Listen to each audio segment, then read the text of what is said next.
Es fascinante porque estando el Papa súper grave en el hospital, muchos medios decían, es que las fuentes vaticanas dicen que el Papa sigue trabajando. Y al parecer sí, seguía mandando documentos y cositas desde el hospital. Y uno de esos documentos que ha firmado y enviado desde el hospital habla del fin del mundo. Pero lo cierto es que estando el Papa Francisco en el hospital, y casi ningún medio de comunicación se ha hecho eco de esto, del 3 al 5 de marzo, la Academia Pontificia para la Vida, que es una institución que fundó en los años 90 Juan Pablo II para el tema de la bioética. Y en esta institución tan interesante, del pasado 3 al 5 de marzo se celebró en el Vaticano un congreso o una conferencia sobre el fin del mundo. Ostras, pues esto tampoco ha trascendido mucho. Reunieron a los premios Nobel más importantes del mundo, filósofos, científicos del CERN, todo esto en el Vaticano para hablar del fin del mundo con el Papa a las puertas de la muerte. Y en todo este contexto,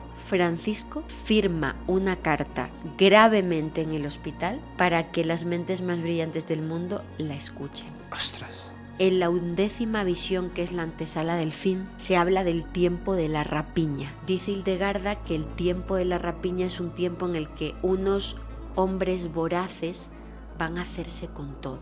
Elon Musk tiene una fortuna, es la máxima fortuna mundial, son miles de millones, y los ricos cada vez concentran más el dinero, la clase media está desapareciendo y los pobres cada vez son más pobres. Es el tiempo de la rapiña de Hildegarda.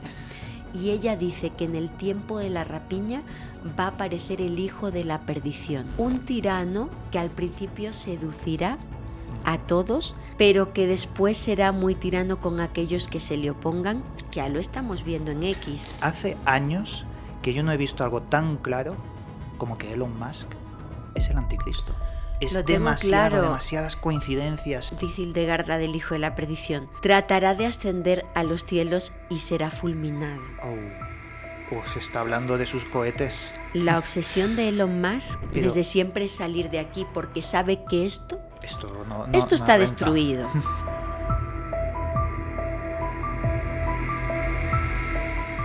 Hola a todos y bienvenidos a Gran Misterio Podcast. Hoy tenemos un programa que desde hace mucho tiempo quería, presentaros, aunque ya habéis visto que, en algunos pasados programas hemos tenido a Lourdes Gómez con nosotros, pero esta vez la tenemos aquí físicamente. ¿Qué tal estás, Lourdes? Hola, Iván, muy contenta de estar contigo en esta entrevista en persona y de estar con toda tu audiencia nuevamente. Muchas gracias por invitarme. Gracias a ti, y además las charlas que hemos tenido en Gran Misterio han sido las más vistas, las más recomendadas también por mucha gente que ha estado en comentarios debatiendo, y sé que ha llegado a muchísimas personas, así que te doy las gracias por todo el conocimiento que nos estás aportando. No, mil gracias a ti por invitarme, por darme la posibilidad de hablar de estos temas que, no mucha gente aborda la cuestión de la espiritualidad hoy día, inclusive dentro del misterio, y el hecho de que a la gente les esté llenando, me hace mucha ilusión y te lo agradezco. Además, en esta ocasión estamos en México, estamos en Durango, hemos hecho un montón de cosas. Ayer asistimos a una especie de, visión del espacio con un montón de estrellas, vino mucha gente y lo pasamos muy bien, con armonía, todos hablando sobre misterios. Muy bonito porque fuimos al cráter, a la zona de un volcán llamado Hawái, que es uno de los lugares considerados de más avistamientos ovni en este estado mexicano. Cientos de personas que vinieron a saludar a todos los compañeros que nos hemos reunido para este evento, World UFO Fest, y está muy increíble porque pudimos apreciar una visión del cielo muy buena, sin contaminación lumínica, y disfrutar de la armonía que se da cuando tantas personas que estamos conectadas normalmente a través de la pantalla, que no sabes lo que hay o no te imaginas a través de la pantalla, y ves a cientos de personas que comparten este interés. Es muy bonito. Además, yo noté una calidez y una humanidad muy grande. En otros sitios quizás, las cosas son menores, o yo lo sentí muy grande. Y eso se caracteriza, pues, una zona llena de magia como es el cráter. Así es, y como en España somos poquitos comparados con los millones que son en México, también pasa eso, que dimensionas la cantidad de gente que está aquí, o al menos a mí me pasaba mucho cuando venía las primeras veces, y es muy impactante. Dicho esto, ¿cómo te está yendo el canal? Porque veo mucho contenido tuyo y creo que estás despegando tremendamente. Muchas gracias. Bueno, pues ahí vamos con Noche de Lluvia Podcast, un proyecto que inicié en octubre de 2024. No esperaba, la verdad, lo que está ocurriendo. No esperaba porque cuando yo quise hacer un canal para hablar de mis investigaciones o del misterio de manera seria, tardé mucho tiempo en hacerlo. Primeramente pensaba que mis temas no iban a interesar. Yo veía el panorama de los temas que había en YouTube, y aunque llevo desde 2012 dedicándome al periodismo del misterio, siempre he dicho, a mí me gusta escribir y me gusta la radio. He hecho mucha tele en España, pero me parece que era más mágico hablar de misterio en la radio. Yo cuando era adolescente y escuchaba Espacio en Blanco, La Rosa de los Vientos o Milenio 3 de noche, la voz es inigualable e inexplicable, ¿no? Y yo quería eso, y escribir en las revistas del sector, que luego lo conseguí, ¿no? En Más Allá y en Enigmas, y no me había centrado tanto en esta parte de YouTube, que es algo de lo que pecamos mucho en España, como que nos daba miedo abrirnos a la posibilidad de las redes sociales. Entonces yo estaba detrás de la pantalla ayudando a mi esposo, a Johanan, con producción de La Insólita Experiencia, porque creía firmemente que, pues si las noticias que se hacen virales son noticias con poco contenido, ¿dónde voy yo con investigaciones de libros antiguos? Eso sentía yo erróneamente. Pero llegó un momento, el año pasado, donde dije, pues si la gente está en las redes sociales, y esto sobre todo nos hemos dado cuenta a partir de 2020, ¿no? Que creo que fue lo que nos salvó. Claro. Estar conectados, ¿no? y unidos en esa situación, ¿por qué no lo voy a intentar? Y le pedí ayuda a Johanan, a mi esposo, me ayudó a producirlo, y gracias a compañeros como tú, como Fepo, como Paco Arias, gracias a estas entrevistas que me hacéis, pues conseguí que mucha gente llegara a Noche de Lluvia, y lo más impactante para mí, que les gustara un contenido serio, profundo y con mucha investigación. Todavía me cuesta creerlo, y más todavía cuando me encuentro en persona con la gente que me sigue y veo gente tan diferente, de tantas edades diferentes, de tantas posturas y visiones de la vida diferentes, lo cual me da a entender que lo que hacemos es importante porque la gente quiere hablar de estas cuestiones. Claro. En un mundo tan material como el nuestro, creo que necesitan eso, porque ese hueco de espiritualidad que habían suplido hasta ahora o llenado las religiones convencionales, parece que ahora se está llenando con este contenido más plural, que invita a la gente a tener un conocimiento y a elaborarlo desde el libre albedrío, ¿no? De la manera que más te llene a ti, y en ese sentido pues hay que seguir adelante porque creo que es una vocación. Yo lo que siento, lo que he podido ver a la hora de comparar y observar tu contenido, es que hay varias fases de las personas cuando buscan el misterio. La más rápida es la que te sale en Reels o en Shorts, que es muy impactante, muy llamativo el titular, pero ¿qué pasa con esa gente que se engancha al misterio? Que pasan los años y dicen, yo quiero algo más profundo, yo quiero meterme en investigaciones más sesudas porque quiero descubrir la verdad de las cosas. ¿Y qué ocurre? Que encuentran otro contenido más largo, más hecho de una forma, digamos, concienzuda, y es gente que se queda, porque buscamos un poco más, dar más pasos en la investigación, y eso es lo que yo creo que puede ser la clave del éxito que has tenido en el programa. Yo lo que intento, Iván, es que lo que no existe en las universidades, que es lo que yo necesitaba, el periodismo del misterio, tenga un hueco para todos de forma gratuita en Internet. Cuando yo empecé en estas temáticas, yo sabía que quería ser periodista y dedicarme al misterio, pero no había una asignatura de ese tema. Claro. En la Facultad de Comunicación de la Universidad de Sevilla, que es donde yo estudié, ni en ninguna otra. y tuve que suplir esa parte de forma autodidacta gracias a los compañeros como Javier Sierra, Moisés Garrido, Lorenzo Fernández, que pues me tomaron, ¿no?, como alumna, o mi querido Ignacio de Arnaudia, y me dijeron: estos libros, prepárate así. Y lo que intento es eso, que una persona sienta que está realmente accediendo a un conocimiento diferente, prohibido, oculto. Creo que todos los que amamos estas temáticas hemos soñado en la adolescencia pertenecer a una sociedad secreta o que te den libros, ¿verdad? Ser Indiana Jones y decir: acabo de descubrir una cosa.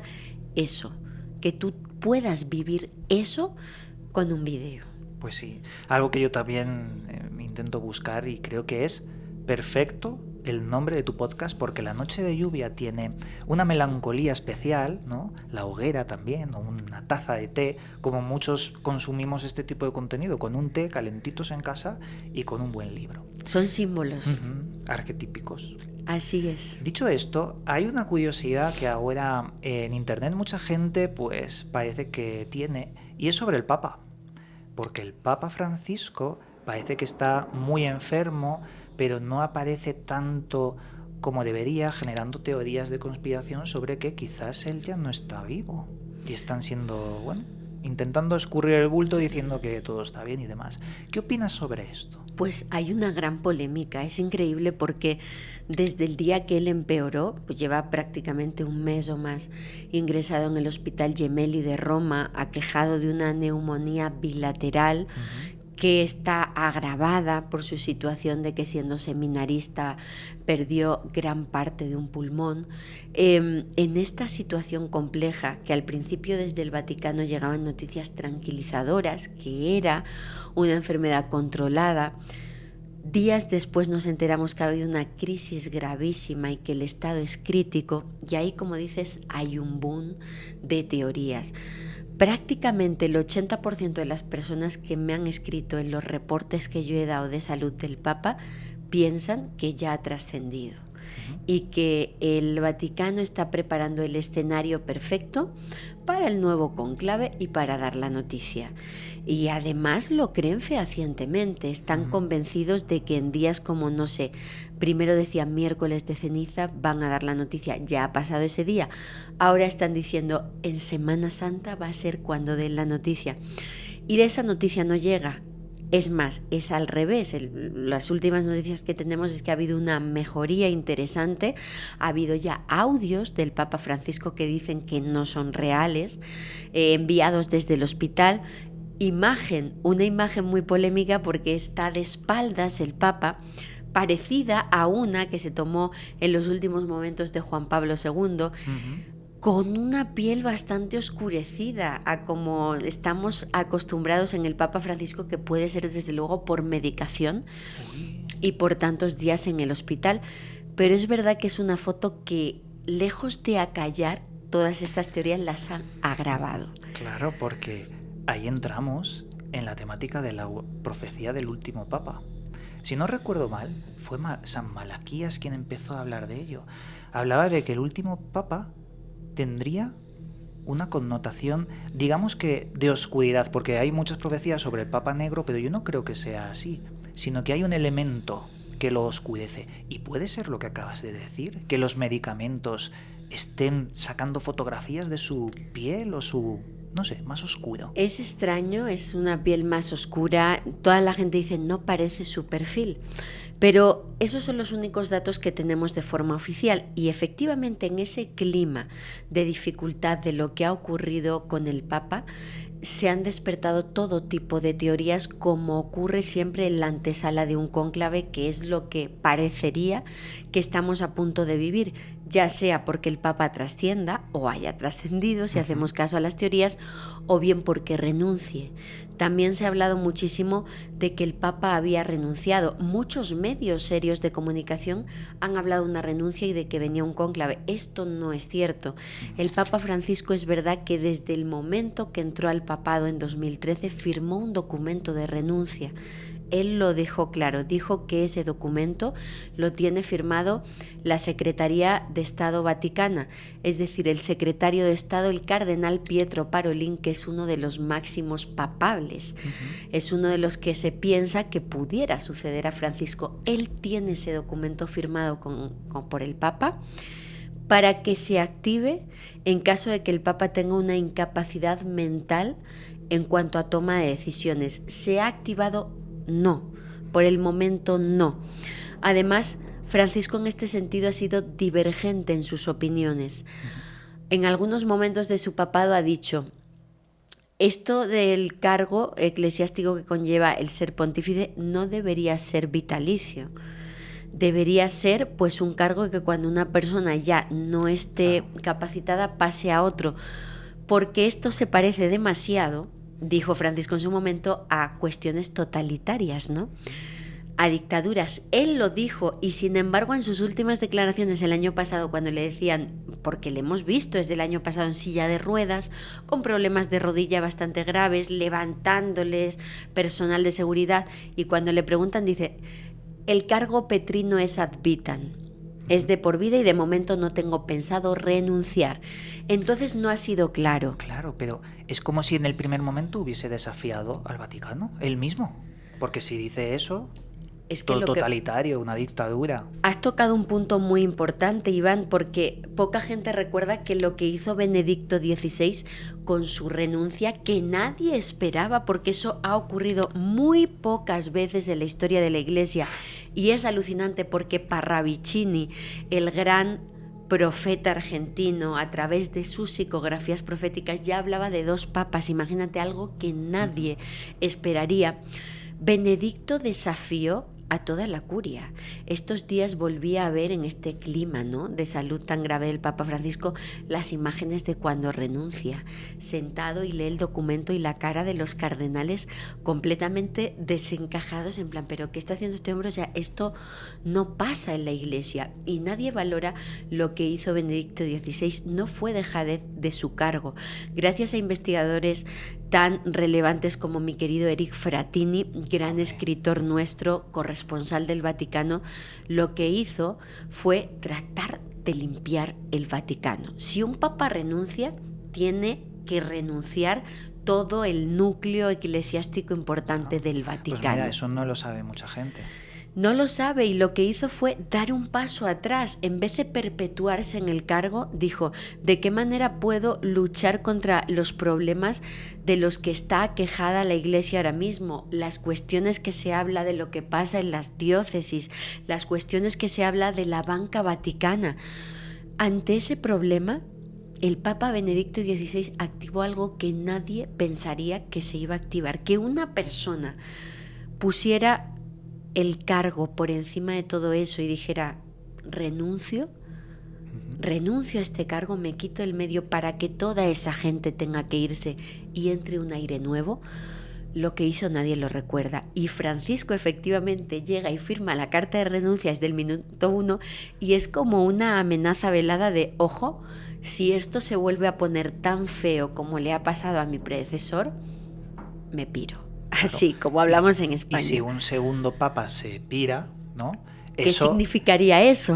Ya estaríamos otra vez con las profecías y, claro, caería todo, porque la gente diría: esto no puede pasar, esto no puede ser. Si cada papa nuevo renuncia, hay algo que está podrido en la Iglesia. Esta institución no funciona. Habría un cisma, que también hay muchas profecías que hablan de cisma, porque el tema profético se activa cada vez que hay un cónclave. Yo, releyendo e investigando, si quieres ahorita platicamos de las profecías del Papa Negro, investigando ese tema estos días, me he dado cuenta que se activan con cada cónclave. Te vas al histórico de Google Noticias, pones Papa Negro, son este año y ya saltan a 2013, el año donde tuvimos el cónclave en el que salió elegido el Papa Francisco, ¿no? Claro, la gente ahora mismo tenemos que definir un poco qué es cónclave, porque a lo mejor mucha gente no sabe de lo que estamos hablando exactamente.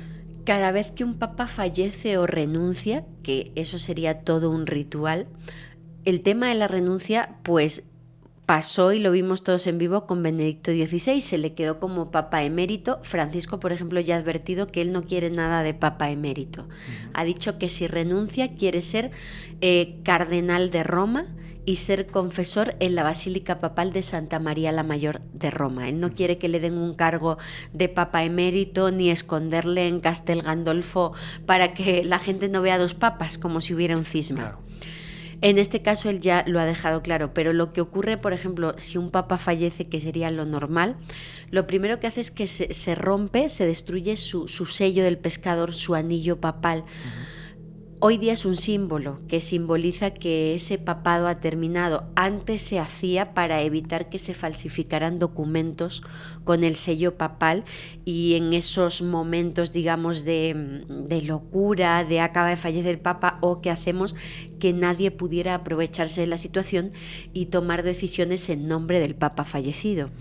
Ahora pues se le da con un martillo 3 veces, forma parte del ritual para certificar que esté fallecido, y si ha fallecido lo comprueba el camarlengo, que es una figura, bueno, pues que forma parte del Palacio Apostólico Papal y que tiene, bueno, pues un aspecto relevante de ayudante del Papa, por así decirlo.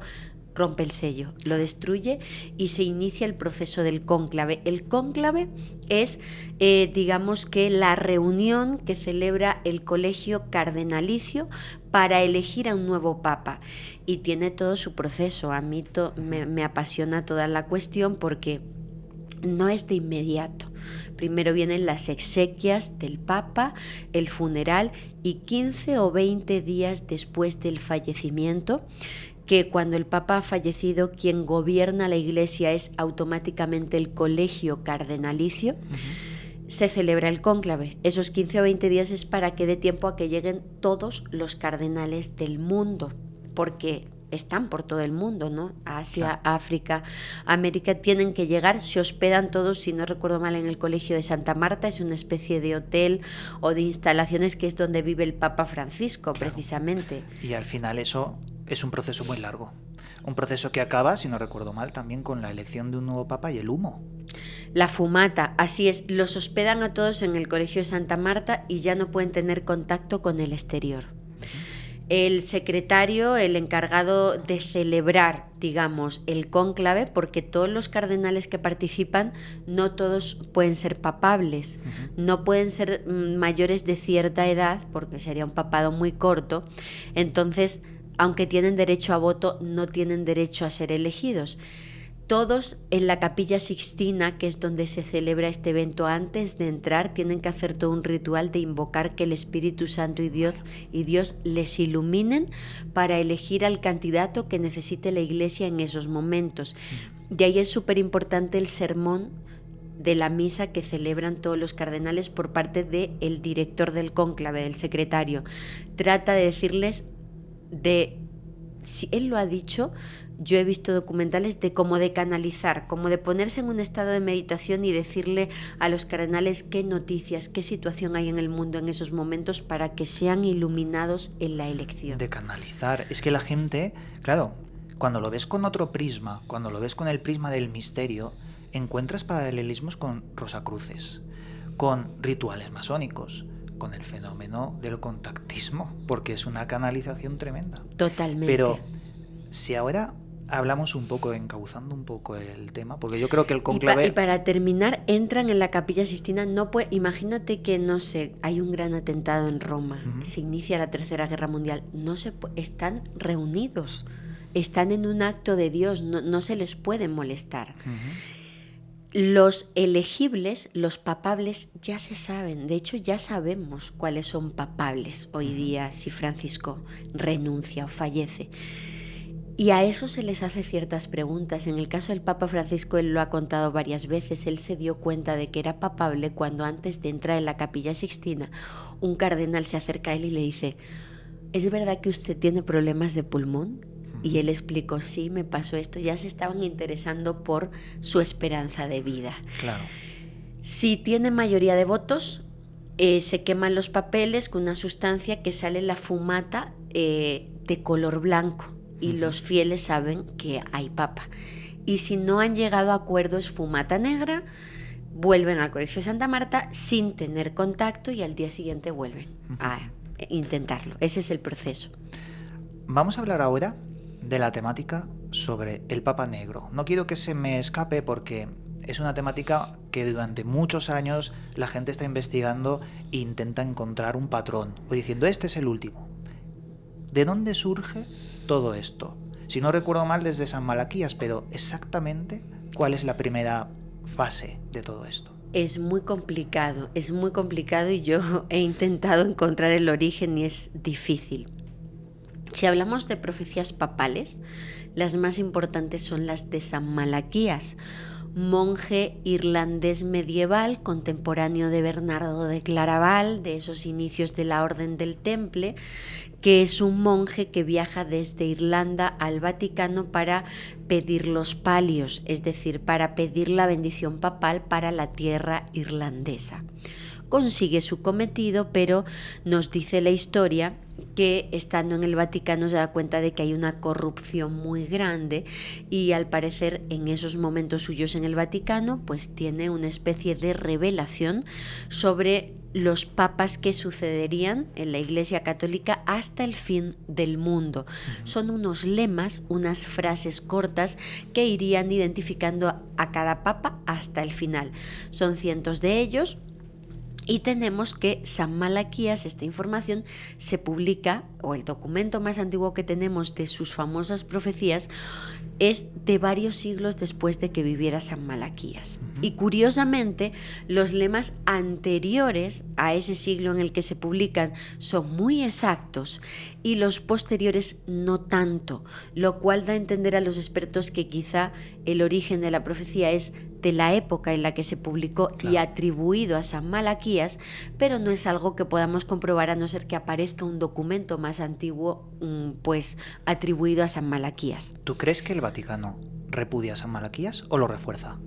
El Vaticano trata de ocultar cualquier profecía papal que tenga una connotación negativa. Vale. O sea, ahora, es un mixto entre estas sí y estas no. Si son negativas, se oculta y lo sabemos por un documento llamado el Codex Vaticinia atribuido a Nostradamus. Ostras. Ahora te explico cuando hable profundamente de lo del Papa Negro y Nostradamus. En el caso de San Malaquías, los últimos lemas, pues que son más importantes, por ejemplo, Pastor et nauta, pastor y navegante, es el lema atribuido al Papa Juan XXIII, que fue patriarca de Venecia. Tenemos, por ejemplo, si no recuerdo mal, de la Bella Luna, atribuida a Juan Pablo I, que falleció en extrañas circunstancias y pertenecía a la diócesis de Belluno, en Italia. Tenemos el caso de Benedicto XVI, que se habla la flor y el olivo, la gloria del olivo, y bueno, pues en el escudo de la orden eclesiástica a la que perteneció hay una especie de rama de olivo. Y en el caso de Juan Pablo II, por ejemplo, tenemos el lema de labore solis, el trabajo o la labor del sol, que se ha atribuido con 2 eclipses de sol que hubo con su nacimiento y su fallecimiento, o también porque ese ha sido el papa más viajero y uno de los papados más longevos de la historia. Entonces vemos que va encajando, y si seguimos ese orden de profecías de San Malaquías, encontramos que después de la gloria del olivo viene el último lema. Una cosa interesante. Las profecías o estas frases van en orden según los papas. Así es. Entonces sabemos a cuál le toca a Francisco. Sí, pero a la gente no le gusta, o si no encaja, cambia. Si seguimos el orden atribuido es uno por papa, desde el primer lema de San Malaquías, uno por uno, el último lema le corresponde a Francisco. Vale. Se termina todo con el lema. Es el último lema, el más largo, no es una simple frasecita, es larga. Habla de el último papa, que se llamará Pedro el Romano y que asistirá a la destrucción de la ciudad de las 7 colinas. La ciudad de las 7 colinas se ha atribuido que es Roma. Pero mucha gente niega esta profecía porque tenemos que tener en cuenta que ha habido momentos de la historia donde hay 2 papas, uno aprobado por el Vaticano y otro cismático que la Iglesia llama antipapa. Y la gente dice, los papas y los antipapas, si ha habido varios a la vez, ya no encajan los lemas. Pedro el Romano no es Francisco y todavía estaría por llegar. Pero ¿tú crees que esa visión de dos papas es más correcta o es gente que lo quiere encajar de otra forma? Lo quieren encajar, tratan de encajarlo como sea o de alargarlo, porque lo cierto es que ya ha terminado, hemos llegado al último lema, pero yo soy purista en ese sentido de que si hemos seguido un lema por papa, pues si después de la gloria del olivo viene Pedro el Romano, claro, Pedro el Romano es Francisco. Al final da igual la documentación o el cargo, es lo que es visible hacia la población, hacia el mundo. Y en el caso de Pedro el Romano ha sido complicado encontrar el nexo. La gente dice, es que no se llama Pedro, o sea, no tiene nada que ver, no es romano. Ok, tratemos de verlo. A ver, es un papa que elige llamarse Francisco por San Francisco de Asís, que es el gran abogado de los pobres. Y esto él mismo ha contado por qué. Asegura, y él ha llorado contando esa anécdota en entrevistas, que cuando ya superó en el cónclave el número de votos que le hacían ya merecedor del cargo, o sea, ya se sabía que era él, pero todavía no había terminado el recuento, ya muchos aplaudían y todo, se acerca un cardenal hacia él y al oído le dice, no te olvides de los pobres. Y él empezó a llorar y dijo, pobres, pobres, me voy a llamar Francisco, el abogado de los pobres, y por eso se llamó Francisco. Entonces, poca gente sabe que el nombre original de San Francisco de Asís contiene Pietro. Pietro es un nombre que aparece en el nombre de pila de San Francisco de Asís. Pudiéramos encontrar ya una conexión. Sí. Pietro Bernardone, ese era el nombre de San Francisco de Asís y bueno, es un Pietro y el Papa Francisco eligió llamarse Francisco por este personaje. ¿Es romano? No, no es romano, pero es verdad que su familia viene de Italia, emigrantes italianos en la Argentina. Y también es verdad de uno de los papas que se ha caracterizado por ser extranjero, igual que Juan Pablo II, pero desde el minuto 1 de mostrarle al mundo que iba a hablar en italiano y en todo momento ha hecho, pues en este sentido, sus homilías y sus sermones en italiano. Entonces ahí tenemos una conexión. También se ha hablado mucho, y esto a mucha gente le molesta, de la conexión entre Francisco y Parravicini. Es interesante porque esto es toda una investigación que hizo mi esposo Johanan Díaz cuando en 2013 sale elegido Francisco. Empiezan a surgir rumores por parte de investigadores argentinos de que cuando Jorge Mario Bergoglio era obispo en Buenos Aires, asistía a ciertas reuniones en casa de Pedro Romaniuk, que es el gran investigador ovni argentino y custodio de las psicografías de Parravicini, y que Francisco asistía a esas reuniones porque quería saber todo lo que aparecía en Parravicini sobre la Iglesia. Y hay una de las psicografías que dice la Iglesia, o la gente que habla de la Iglesia, tiene que salir a las calles. Y una de las primeras frases de Francisco como Papa en viaje oficial es que la Iglesia salga a las calles. Entonces tenemos pistas que nos indican que quizá también hay una conexión entre Pedro Romaniuk y Pedro el Romano. Sí.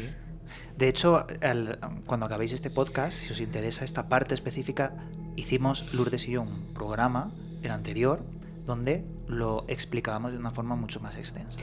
Así es. Entonces, por parte de San Malaquías, esto es lo que podemos leer hasta ahora. No hay más. Pero una parte muy importante. ¿Por qué lo llaman la profecía del Papa Negro si no aparece eso en las profecías de San Malaquías? Esa frase. No aparece lo del Papa Negro. Entonces, lo que dicen todos los medios de comunicación, y cualquiera que esté viendo esta conversación y ponga Papa Negro en Google Noticias, lo que dicen es que es una profecía de Nostradamus.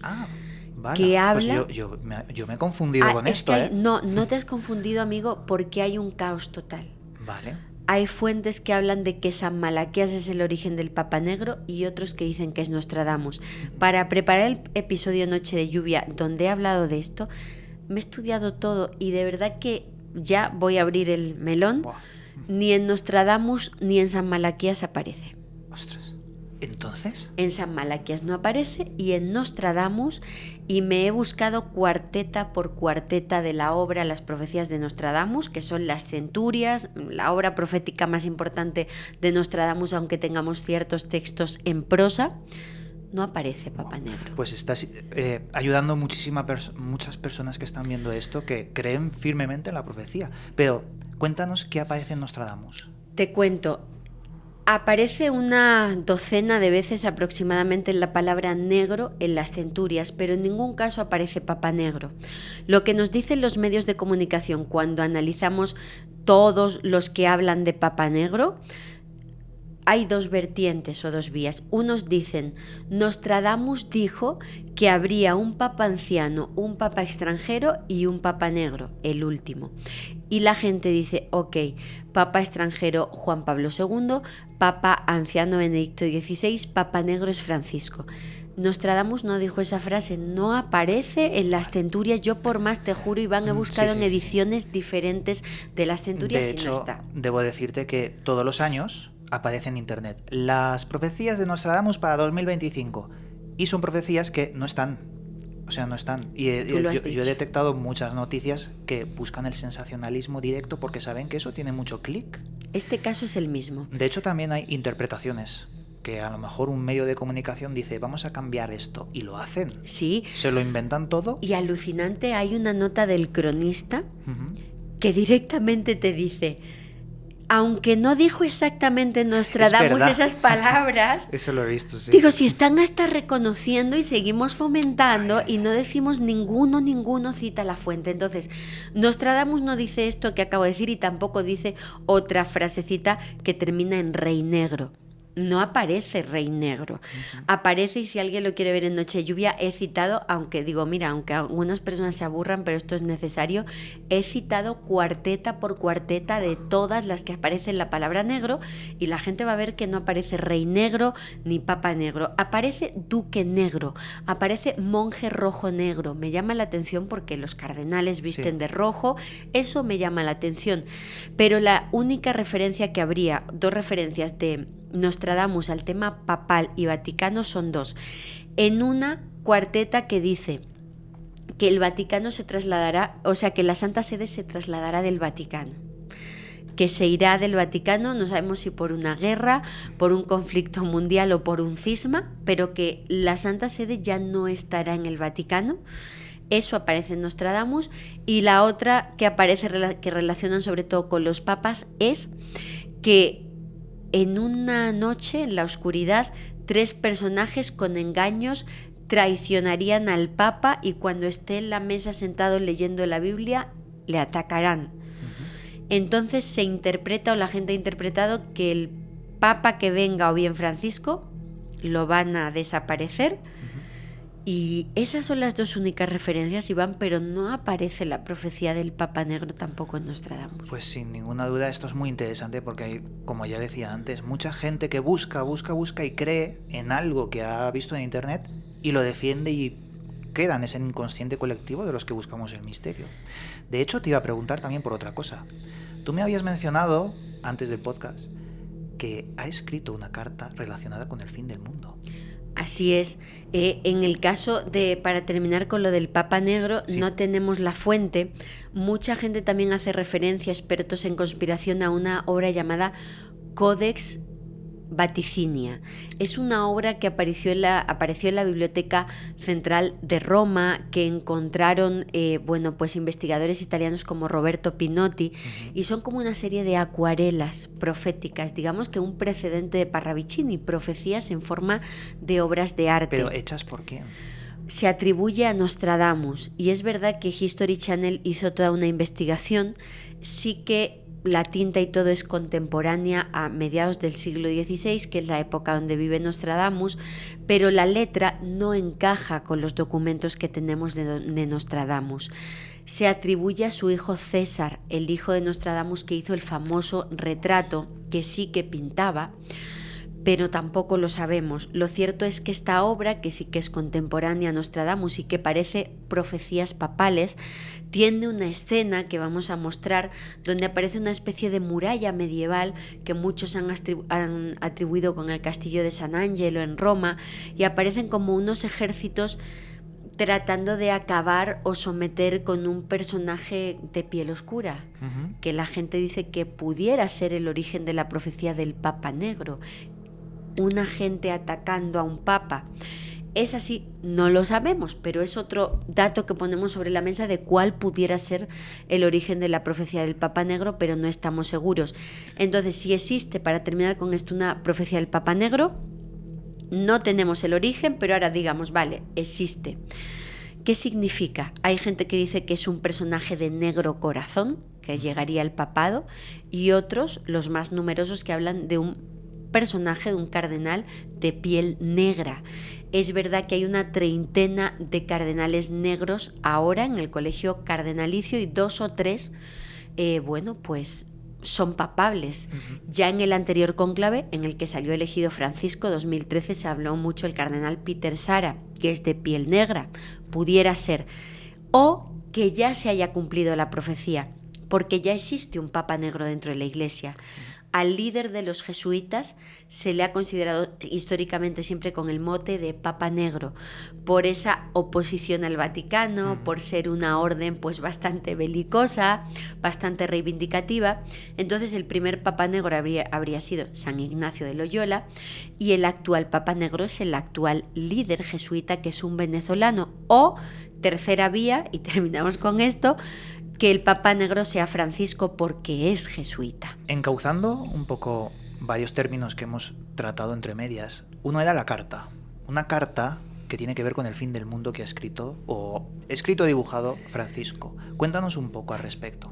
Es fascinante porque, estando el Papa súper grave en el hospital, muchos medios decían, es que las fuentes vaticanas dicen que el Papa sigue trabajando.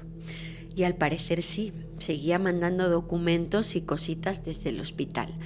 Y uno de esos documentos que ha firmado y enviado desde el hospital habla del fin del mundo.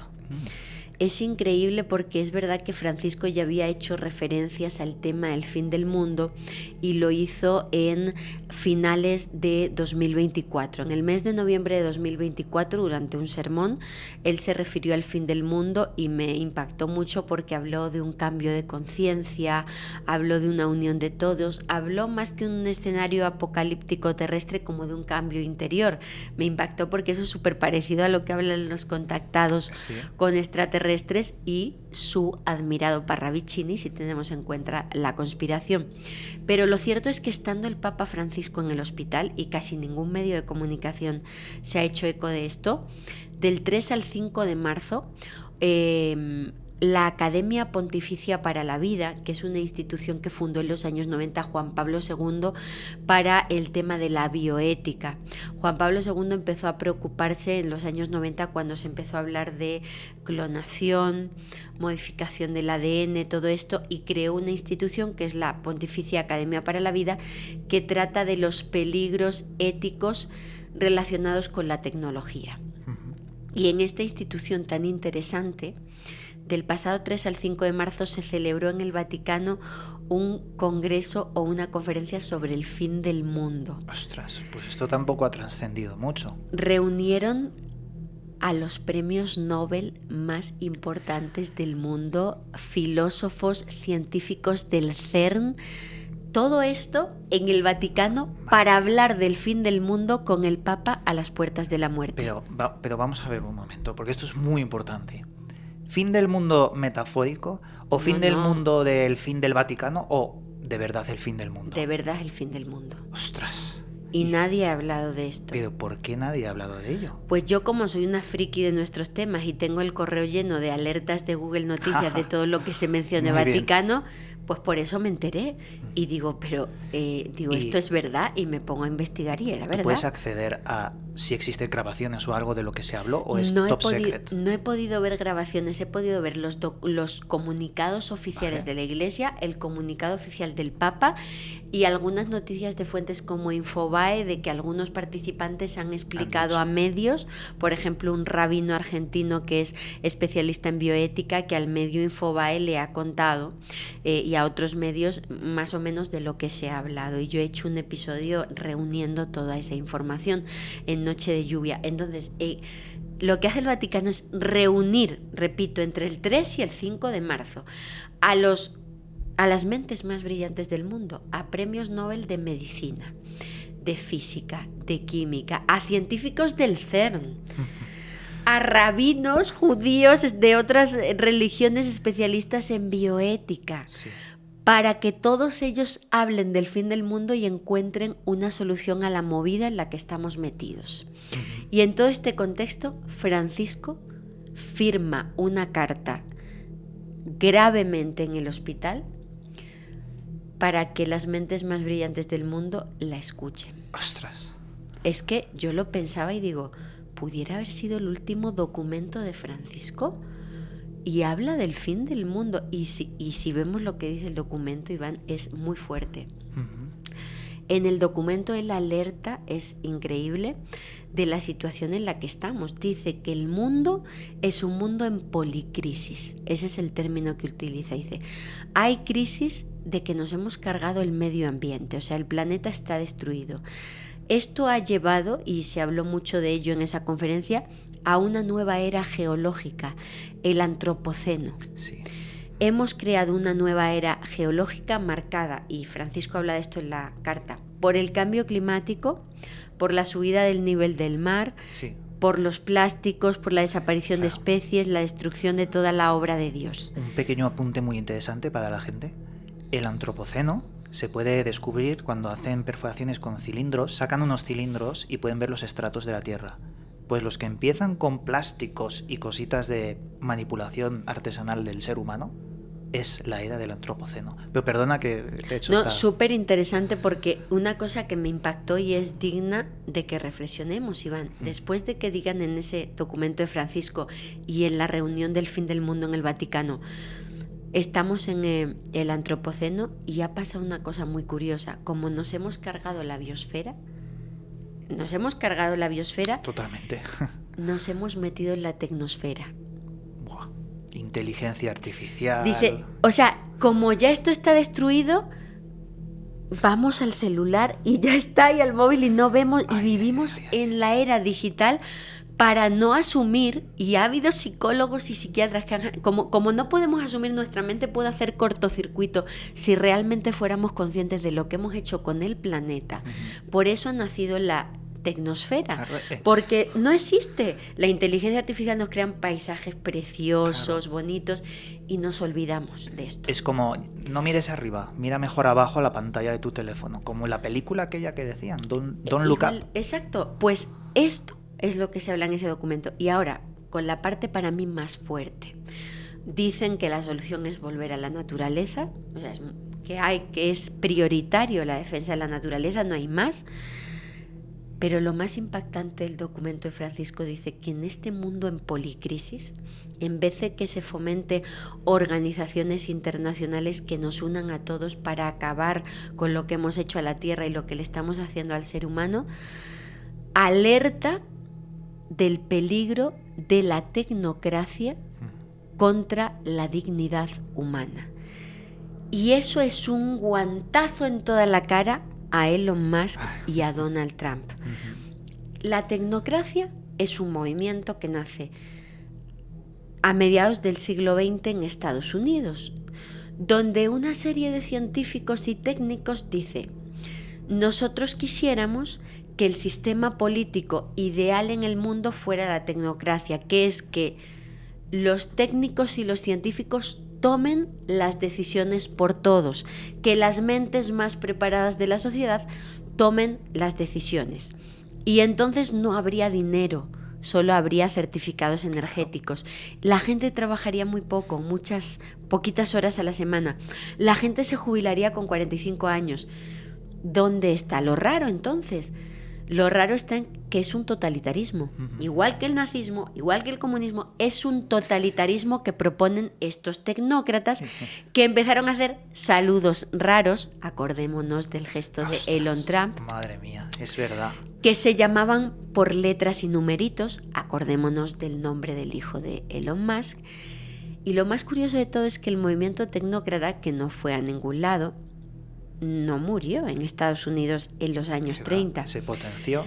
Sigue vivo en Silicon Valley y saltó a otros países. Saltó, por ejemplo, a Canadá, donde uno de los líderes tecnócratas, apellidado Haldeman, ilustró a su nieto con todos estos saberes. Un nieto que hoy día es la persona más rica del mundo y se llama Elon Musk.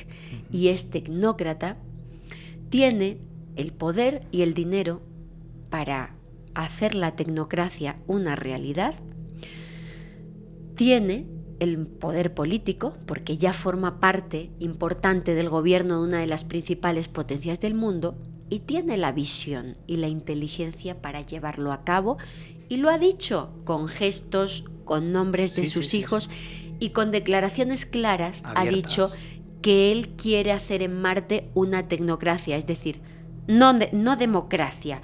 No podemos decidir, se tomarán las decisiones de manera correcta. Yo me pregunto, y esto ya es una reflexión personal mía, si estamos en una tecnocracia y la tecnocracia se da cuenta de que no hay recursos suficientes y van para todos porque no los hay, la solución tecnócrata es que algunos tienen que desaparecer. No pudiéramos mantener a los ancianos, alargar la esperanza de vida, curar a los enfermos de enfermedades crónicas y terminales. Eso, el corazón no tiene ningún papel en la tecnocracia. Porque no hay corazón. O sea, van a decidir ellas. Eso quiere Elon Musk. Y eso han sido las palabras del Papa Francisco en extrema gravedad desde el Hospital Gemelli. Ha dicho, ataca a la dignidad humana. Si eso pasa, el corazón y la espiritualidad van fuera. Y estoy hablando de espiritualidad, no estoy hablando de imponer la religión católica. Estoy hablando que en un mundo tecnócrata como el que nos están imponiendo, y es tecnócrata, vivimos en una tecnocracia. Es la tecnología quien decide las relaciones que tenemos. La gente busca pareja a través de la tecnología. Nuestra casa se controla a través de la tecnología. Nos generan deseos consumistas a través de la tecnología. Y estas personas están ya en el gobierno.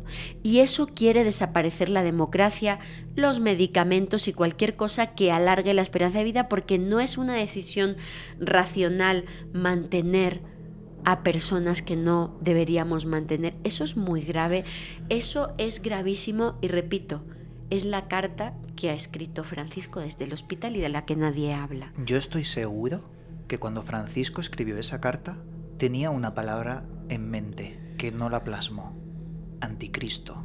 Porque estamos viendo que Elon Musk se mete dentro de la figura o el símbolo del anticristo. Totalmente. Digamos que él es el que está convirtiendo al mundo en una caja vacía sin sentimientos que puede acabar en una dictadura encubierta por tecnología.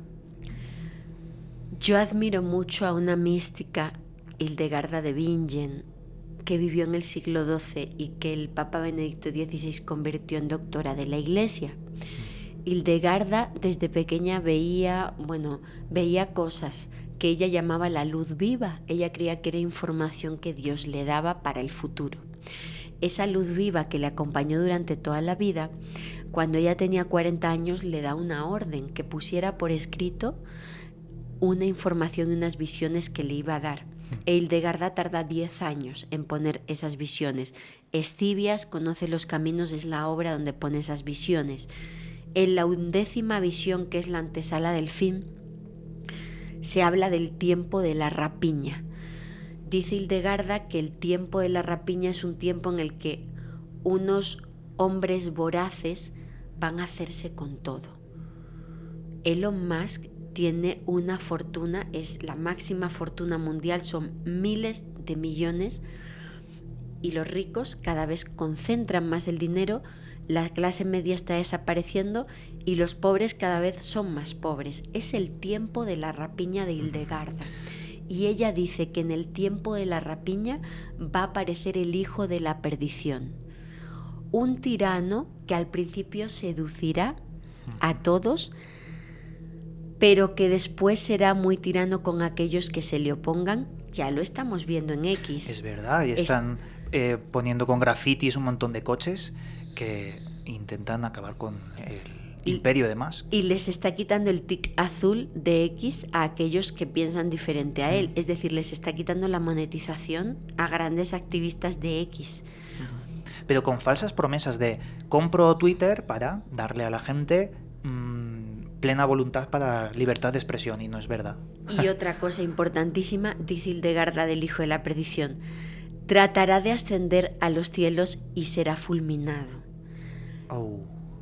Se está hablando de sus cohetes. La obsesión de Elon Musk desde siempre es salir de aquí, porque sabe que esto está destruido. Las veces que ha fallado, Iván, no solo ahora, porque ahorita todo el mundo ha visto el Starship, las 2 fases últimas desde que inició el año, explotar y fulminarse y cerrarse aeropuertos, y esa lluvia que parecen meteoritos. El último explotó. Y te digo una cosa, ¿no es una imagen que verías en un profeta? O sea, alguien antiguo que sueña con algo, vi un dragón de fuego descendiendo de las estrellas. Claro, está viendo algo así. Es lo que dice Hildegarda: tratará de ascender a los cielos, el hijo de la perdición será fulminado. Sin explicación, 2 de los cohetes ya se han eliminado. Y veamos la parte alegórica. Esos 2 cohetes que han estallado es la misión que está tratando de poner de nuevo al hombre a la luna, con objetivos espúreos, porque la primera vez que se llegó fue para investigar. Yo sí creo que llegó, sé que hay mucha conspiración, tenemos rocas lunares. Esta vez no nos podemos olvidar que uno de los últimos documentos que firma Donald Trump en su último mandato, antes del nuevo mandato, fue que Estados Unidos tenía la libertad de hacer minería en la Luna y en otros espacios del universo. El objetivo es deleznable de esa misión Starship. ¿Va a poner al hombre a la Luna? Sí, pero no quieren un símbolo. Quieren hacer minería lunar, porque aquí ya estamos destruidos. Qué curioso que esa misión ya lleva 2 explosiones, y antes de que SpaceX fuera un éxito, casi termina con la fortuna de Elon Musk, porque Stardust, otra de sus misiones satelitales, en la isla de Omelec, en el Pacífico, estalló múltiples veces. También te iba a decir una cosa: en las misiones Artemis, los tratados Artemis, se ha cambiado el juego, porque antes de estas misiones, de estos tratados, la Luna era como aguas internacionales, un lugar entre comillas de paz. Ahora no. Ahora tiene secciones y secciones donde necesitan defensa. Y uno de los que no ha firmado ha sido Rusia, los tratados Artemis. Por lo tanto, cambian las cosas y no nos damos cuenta. Es muy fuerte. Simplemente es una tarde, una reunión, y hacen que los cambios en el futuro se produzcan. Y les da igual lo que pensemos. Totalmente. Pero el caso es que hace años que yo no he visto algo tan claro como que Elon Musk es el anticristo. Es demasiadas coincidencias, es demasiado. Para mí es el hijo de la perdición de Hildegarda, y no nos olvidemos de su parte profética. Si alguien pone ahora mismo en Google Elon Musk, profecía 1998, va a haber un vídeo que él mismo ha compartido en X con toda su desfachatez, donde anuncia lo que estamos viviendo. 1998 él habla de inteligencia artificial, crisis climática mundial. Todo lo que estamos viviendo, este señor hace una profecía en 1998. Para mí cumple todas las características. Y vuelvo a repetir para cerrar el ciclo, Iván. Palabras de Francisco desde el hospital, al borde de la muerte y del colapso, con respiración mecánica, firma un documento para una conferencia vaticana del fin del mundo, donde dice: mundo en policrisis, peligro, tecnocracia, acaba con la dignidad humana. Madre mía. Pues Lourdes, lo vamos a dejar aquí por el tiempo, pero yo creo que hemos tenido uno de los programas más intensos de los que hemos podido hacer aquí en Gran Misterio, porque hemos dado muchas claves. Es que claves que nos ponen los pelos de punta porque lo vemos en la realidad. No es entretenimiento, Iván, es que lo estamos viviendo de verdad, estamos siendo engañados, estas noticias no aparecen o aparecen muy poco. Que esto es de marzo. O sea, 3 al 5 no tiene de marzo. tiempo. Esto es de hace nada y no aparece en los sitios. ¿Cómo puede ser? Pues puede ser porque esos seres están copando la tecnología. Para cerrar el programa, ¿qué solución podemos hacer nosotros desde las casas? Porque algo tendremos que... ¿No podemos morir o ahogarnos en esta desesperación mundial? ¿Qué mensaje le darías a la gente que nos está viendo al respecto? Es muy difícil salirnos del sistema. No podemos salirnos del sistema. Pero podemos ser buena gente, Iván. Podemos ser buena gente con los que tenemos alrededor. Podemos ser buena gente a la hora de votar. Podemos ser buena gente a la hora de no consumir tanto plástico. Podemos intentar marcar la diferencia. A lo mejor si uno lo hace, pues solo es un grano de arena en mitad de una playa. Pero si muchos lo hacemos, pues puede haber un cambio. Yo ya tengo asumido que tenemos que estar preparados para lo que venga. Nadie nos ha prometido un mañana. Como decía Elena Huelva, una activista del cáncer tan importante en nuestro país, su mensaje fue: nadie nos ha prometido un mañana. Entonces, solo tenemos hoy. Si solo tenemos hoy, tratemos de ser lo mejor posibles con los demás. Y no podemos hacer nada más. ¿Qué hacemos ante lo que acabamos de describir? Si hemos destruido el planeta, ¿qué hacemos? No se puede hacer nada y nosotros no vamos a ser parte de esos pocos que vayan a Marte con Elon Musk a vivir en una tecnocracia. Nosotros no vamos a ser. Solo tenemos esto. Pues con este mensaje yo te doy las gracias, Lourdes, porque con esto hacemos que muchas personas reflexionen y se planteen las cosas diferente. Por ejemplo, Papa Negro. No lo tenemos, no existe. Ha sido una especie de manipulación a lo largo del tiempo con el tema del misterio que tapa otras cosas como lo que ha salido al final de este podcast, que creo que es muchísimo más importante que perdernos en cosas que no aparecen en los sitios. Así que te doy las gracias, Lourdes, por haber estado aquí con nosotros y para acabar, recuérdanos tus métodos de contacto. Muchas gracias, Iván, por prestarme tus micrófonos para hablar de estos temas. Gracias de corazón a todas las personas que nos han visto y pueden ver este tipo de trabajos en Noche de Lluvia Podcast, tanto en YouTube como en Spotify. Muy bien. Pues con esto dicho, amigos, aquí nos despedimos y nos veremos próximamente. Un cálido abrazo y hasta pronto.